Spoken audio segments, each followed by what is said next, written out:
Hi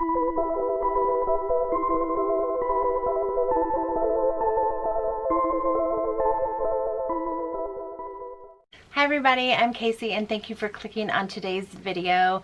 If you are new to my channel, I upload videos every single Wednesday on the lesser known missing person cases that haven't received a whole lot of media attention. I mean, absolutely no harm in doing these videos. I am simply trying to spread awareness, and if you would like to support me, please consider subscribing by clicking that little tiny circle right there in the corner.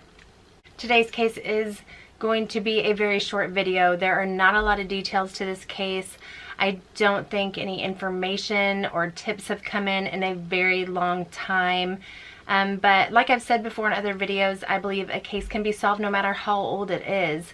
And hopefully this video will do some good. Catherine Lynn Sjoberg, who went by Cathy, was 17 years old and living in Sullivan, Wisconsin. She was getting ready to attend her prom, and I'm sure she was very excited about it. She was going with her boyfriend Tim, and they were going to go out and have an amazing time. Now, for most people, prom is one of the highlights of your whole high school career. You look forward to getting dressed up and hanging out with your friends and making memories, having an amazing time, and maybe doing a little partying afterwards. But for Catherine, the night would turn out very differently. She attended Oconomowoc High School, and on June 4th, 1974, it was prom night. It was tradition for their high school they would have the regular prom, but then they would have an after prom party that lasted well into the night. The Oconomowoc High School hosted their prom at a place called Concord Dance Hall, which was only about 8 miles, I believe, from Oconomowoc. And where this dance hall is, it's very rural. There's not a lot of places close by. I think the closest house near that is like more than a mile down the road. And it's very surrounded by trees and marshes and just lots of brush. And it's kind of on an off-road by Interstate 94. So the night of June 4th, they attended the prom, and the post-prom party lasted well into the early morning hours of June 5th. Around 3 a.m., Catherine and her boyfriend got into an argument or a disagreement, and I guess it was a pretty heated one, and you know, lots of people around saw the argument take place. Cathy got mad and she went outside. I don't believe anyone followed her. Everyone just thought she was going outside to cool off and, you know, get a breath of fresh air and just to kind of stop the argument. But Cathy never came back inside. In fact, no one would ever see Cathy again. Now, as it turns out, Tim, her boyfriend, thought that she had gotten mad and left with friends. Friends thought that she had left with Tim, and no one noticed that she was missing until the next day. Her mother wasn't alarmed when she didn't come home that night because Cathy's plan originally was to stay the night at a friend's house after prom and the party.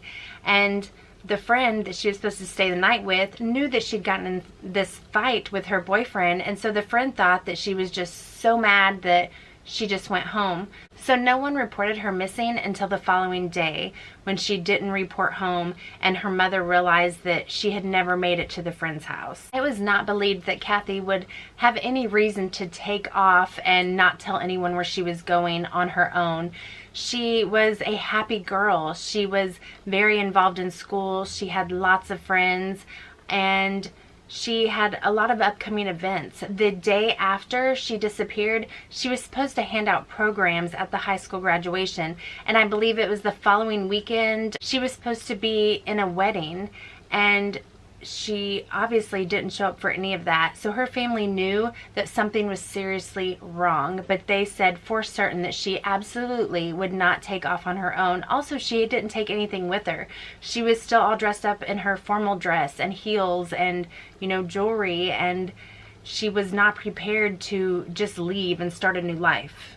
I know a search was conducted, but I could not find a whole lot of information as to details of the search. I don't know if they brought dogs in or what, but all I could find was that they did do a search of the area and could find no clues as to where she went or what had happened to her. Tim Council, her boyfriend, was questioned, and from what I understand, he was just an absolute mess. He had no idea what happened to her. He wanted her back. He wanted them to find her, and he was just having a really hard time. And He was questioned. He denied any involvement, and I believe that his friends said, you know, that he was never out of their sight and they knew that he had nothing to do with it. And he also passed a polygraph, so he was ruled out as a suspect. 6 years after Cathy disappeared, there was another couple that went missing from the same dance hall. They had attended a wedding there and stepped outside and never returned, and their car was actually still there the next morning. Their names were Timothy Hack and Kelly Drew, and they were only 19 years old, and sadly, a few months after they disappeared from the Concord dance hall, their bodies were found in a field and they had been brutally murdered. There was a man arrested and charged with murder in Timothy and Kelly's case. His name was Edward Edwards, and he was initially a suspect in the disappearance of Cathy as well, because this man worked at the Concord dance hall, but it turns out he was not in Wisconsin at all at the time that Cathy disappeared, so he was ruled out of her case. At the time of her disappearance, Cathy was 5 foot 5 inches tall and around 120 pounds. She has brown hair, green eyes, a light complexion, and freckles. She has very high cheekbones and has previously broken her collarbone.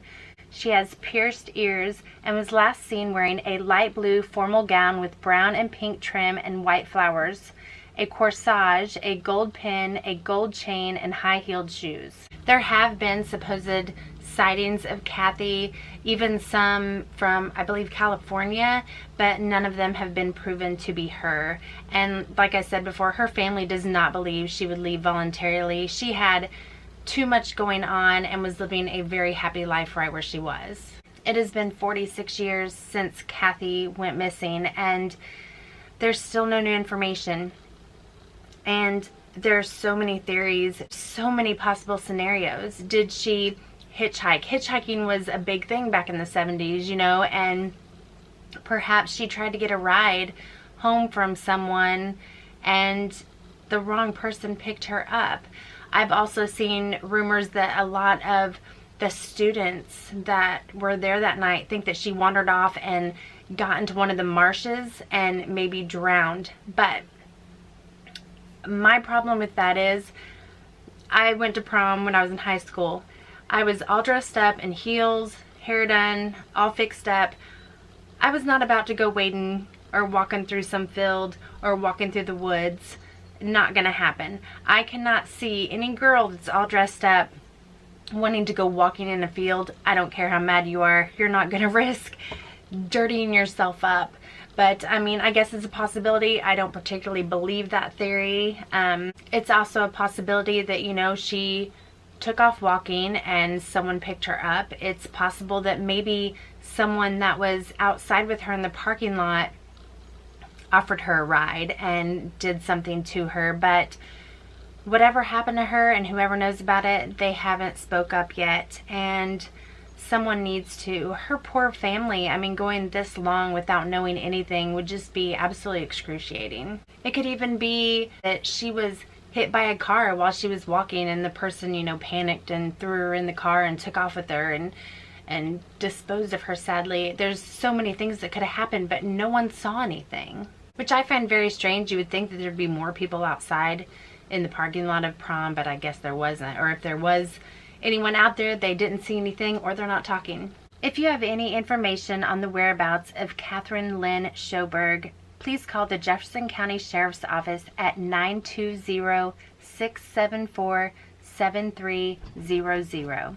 Please keep Cathy's story out there by sharing her flyer, sharing this video, and sharing the details of her case. Thank you all so much for watching. I appreciate it more than you know. Don't forget to hit that subscribe button in the corner, and I will see you next time. Bye.